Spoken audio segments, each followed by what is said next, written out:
petty tyrant is the outside element, the one we cannot control, and the element that is perhaps the most important of them all.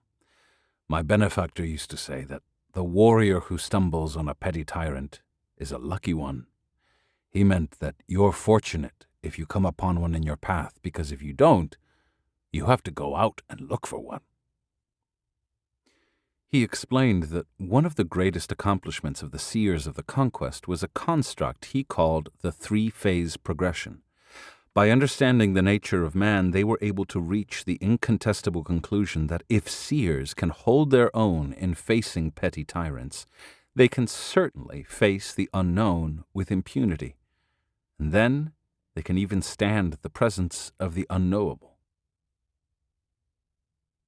The average man's reaction is to think that the order of that statement should be reversed, he went on. A seer who can hold his own in the face of the unknown can certainly face petty tyrants. But that's not so.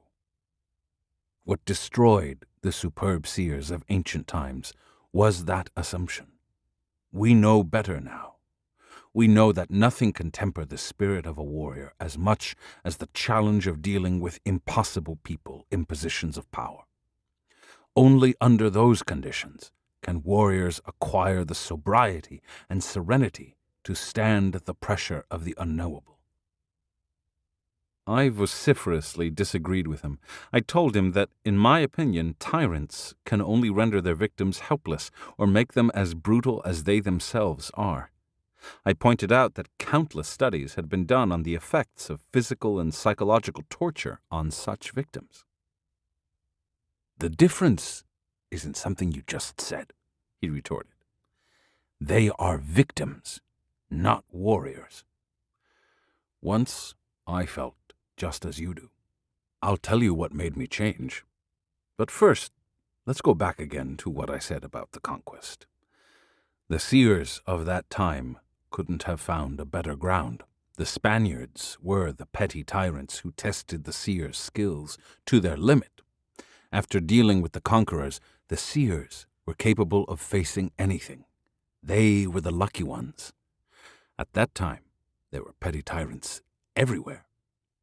After all those marvelous years of abundance, things changed a great deal. Petty tyrants never again had that scope. It was only during those times that their authority was unlimited. The perfect ingredient for the making of a superb seer is a petty tyrant with unlimited prerogatives. In our times, unfortunately, seers have to go to extremes to find a worthy one. Most of the time, they have to be satisfied with very small fry. Did you find a petty tyrant yourself, Don Juan? I was lucky. A king-size one found me. At the time, though, I felt like you. I couldn't consider myself fortunate. Don Juan said that his ordeal began a few weeks before he met his benefactor. He was barely 20 years old at the time. He had gotten a job at a sugar mill, working as a laborer.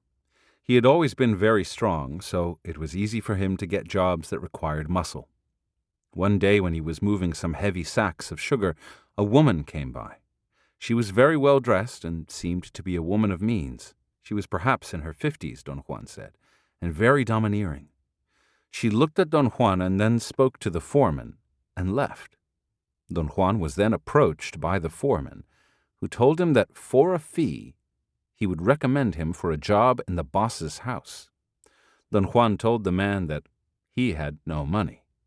The foreman smiled and said not to worry because he would have plenty on payday.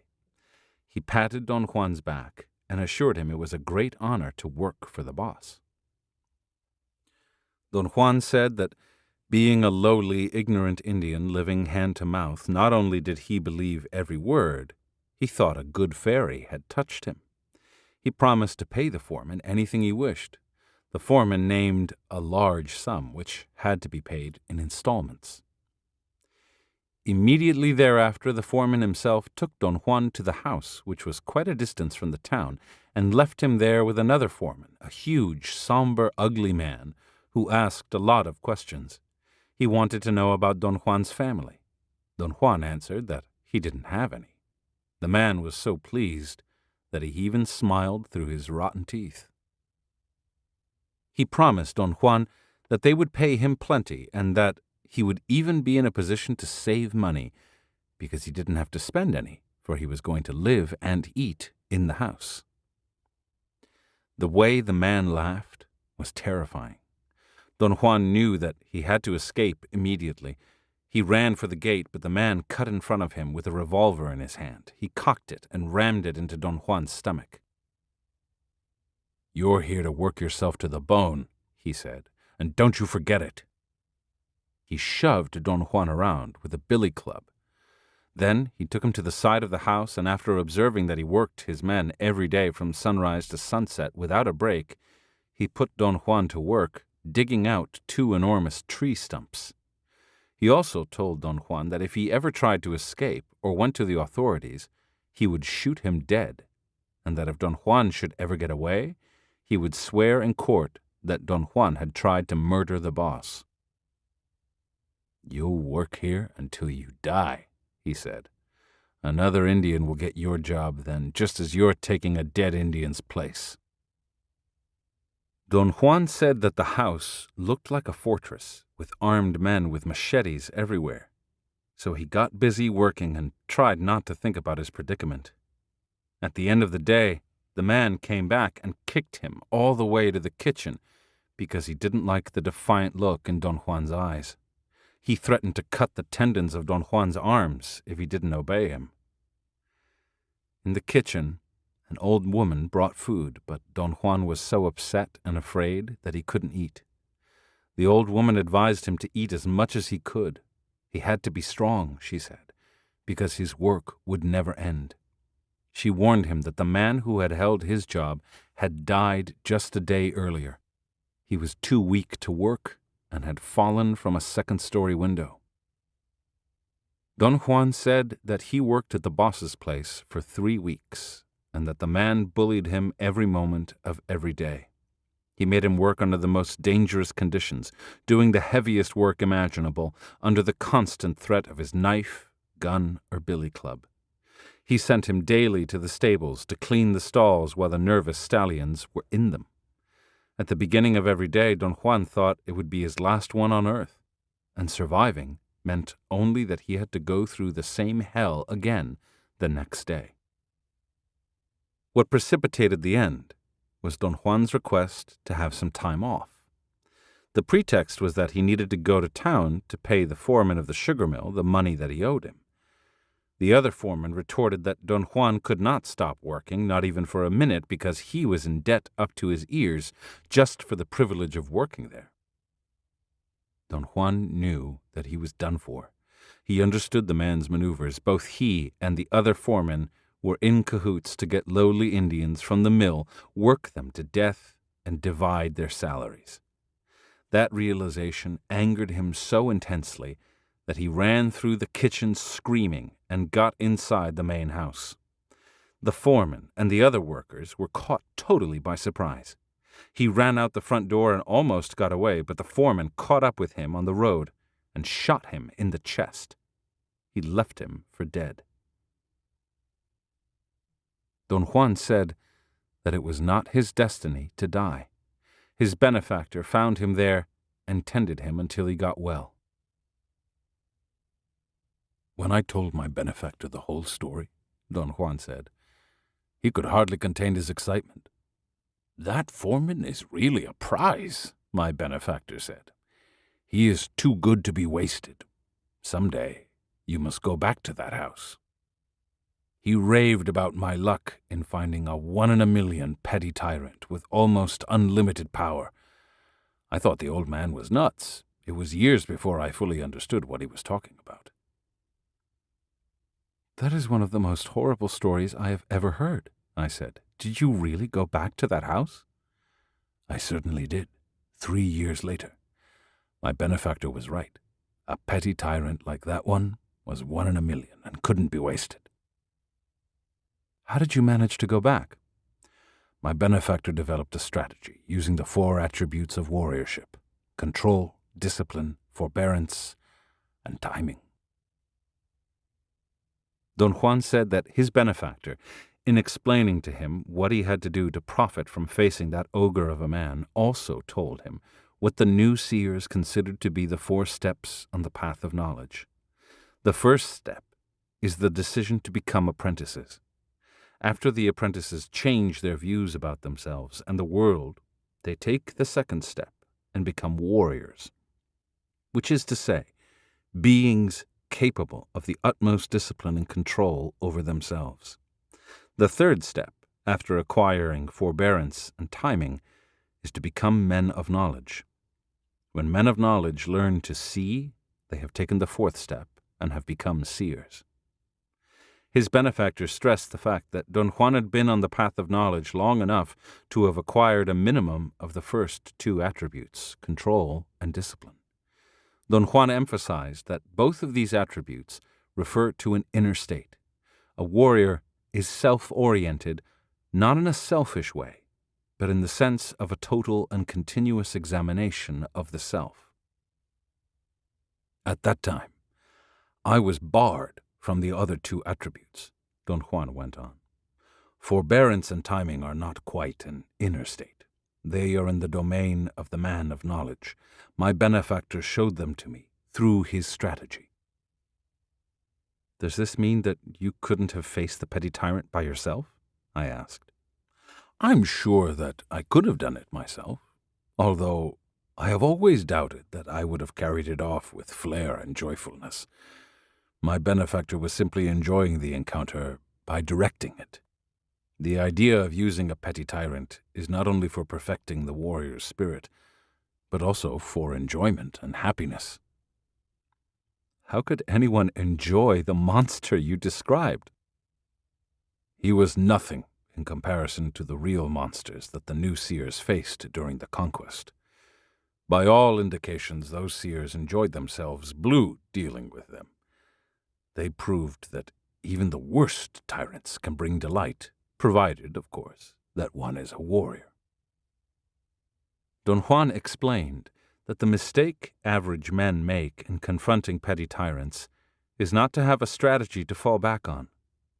The fatal flaw is that average men take themselves too seriously. Their actions and feelings, as well as those of the petty tyrants, are all important. Warriors, on the other hand, not only have a well-thought-out strategy, but are free from self-importance. What restrains their self-importance is that they have understood that reality is an interpretation we make. That knowledge was the definitive advantage that the new seers had over the simple-minded Spaniards. He said that he became convinced he could defeat the foreman using only the single realization that petty tyrants take themselves with deadly seriousness, while warriors do not. Following his benefactor's strategic plan, therefore, Don Juan got a job in the same sugar mill as before. Nobody remembered that he had worked there in the past. Peons came to that sugar mill and left it without leaving a trace. His benefactor's strategy specified that Don Juan had to be solicitous of whoever came to look for another victim. As it happened, the same woman came and spotted him, as she had done years ago. This time, he was physically even stronger than before. The same routine took place. The strategy, however, called for refusing payment to the foreman from the outset. The man had never been turned down and was taken aback. He threatened to fire Don Juan from the job. Don Juan threatened him back, saying that he would go directly to the lady's house and see her. Don Juan knew that the woman, who was the wife of the owner of the mill, did not know what the 2 foremen were up to. He told the foreman that he knew where she lived because he had worked in the surrounding fields cutting sugarcane. The man began to haggle, and Don Juan demanded money from him before he would accept going to the lady's house. The foreman gave in and handed him a few bills. Don Juan was perfectly aware that the foreman's acquiescence was just a ruse to get him to go to the house. He himself once again took me to the house, Don Juan said. It was an old hacienda, owned by the people of the sugar mill, rich men who either knew what was going on and didn't care, or were too indifferent even to notice. As soon as we got there, I ran into the house to look for the lady. I found her and dropped to my knees and kissed her hand to thank her. The two foremen were livid. The foreman at the house followed the same pattern as before, but I had the proper equipment to deal with him. I had control, discipline, forbearance, and timing. It turned out as my benefactor had planned it. My control made me fulfill the man's most asinine demands. What usually exhausts us in a situation like that is the wear and tear on our self-importance. Any man who has an iota of pride is ripped apart by being made to feel worthless. I gladly did everything he asked of me. I was joyful and strong, and I didn't give a fig about my pride or my fear. I was there as an impeccable warrior. To tune the spirit when someone is trampling on you is called control. Don Juan explained that his benefactor's strategy required that instead of feeling sorry for himself, as he had done before, he immediately go to work mapping the man's strong points, his weaknesses, his quirks of behavior. He found that the foreman's strongest points were his violent nature and his daring. He had shot Don Juan in broad daylight and in sight of scores of onlookers. His great weakness was that he liked his job and did not want to endanger it. Under no circumstances could he attempt to kill Don Juan inside the compound in the daytime. His other weakness was that he was a family man. He had a wife and children who lived in a shack near the house. To gather all this information while they are beating you up is called discipline, Don Juan said. The man was a regular fiend. He had no saving grace. According to the new seers, a perfect petty tyrant has no redeeming feature. Don Juan said that the other two attributes of warriorship, forbearance and timing, which he did not yet have, had been automatically included in his benefactor's strategy.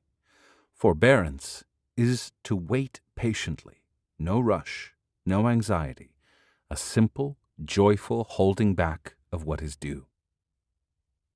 I groveled daily, Don Juan continued, sometimes crying under the man's whip. And yet I was happy. My benefactor's strategy was what made me go from day to day without hating the man's guts. I was a warrior. I knew that I was waiting, and I knew what I was waiting for. Right there is the great joy of warriorship. He added that his benefactor's strategy called for a systematic harassment of the man by taking cover with a higher order, just as the seers of the new cycle had done during the conquest by shielding themselves with the Catholic Church. A lowly priest was sometimes more powerful than a nobleman. Don Juan's shield was the lady who got him the job. He kneeled in front of her and called her a saint every time he saw her. He begged her to give him the medallion of her patron saint so he could pray to him for her health and well-being. She gave me one, Don Juan went on, and that rattled the foreman to pieces. And when I got the servants to pray at night, he nearly had a heart attack. I think he decided then to kill me. He couldn't afford to let me go on. As a countermeasure, I organized a rosary among all the servants of the house.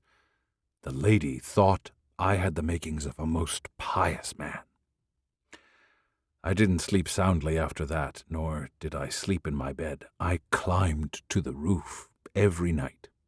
From there, I saw the man twice looking for me in the middle of the night, with murder in his eyes.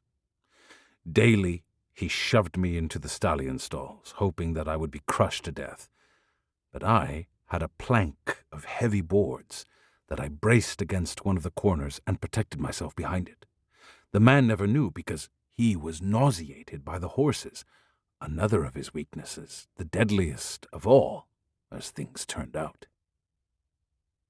Don Juan said that timing is the quality that governs the release of all that is held back. Control, discipline, and forbearance are like a dam behind which everything is pooled. Timing is the gate in the dam. The man knew only violence, with which he terrorized. If his violence was neutralized, he was rendered nearly helpless. Don Juan knew that the man would not dare to kill him in view of the house, so one day, in the presence of the other workers, but in sight of his lady as well, Don Juan insulted the man. He called him a coward who was mortally afraid of the boss's wife. His benefactor's strategy had called for being on the alert for a moment like that and using it to turn the tables on the petty tyrant. Unexpected things always happen that way.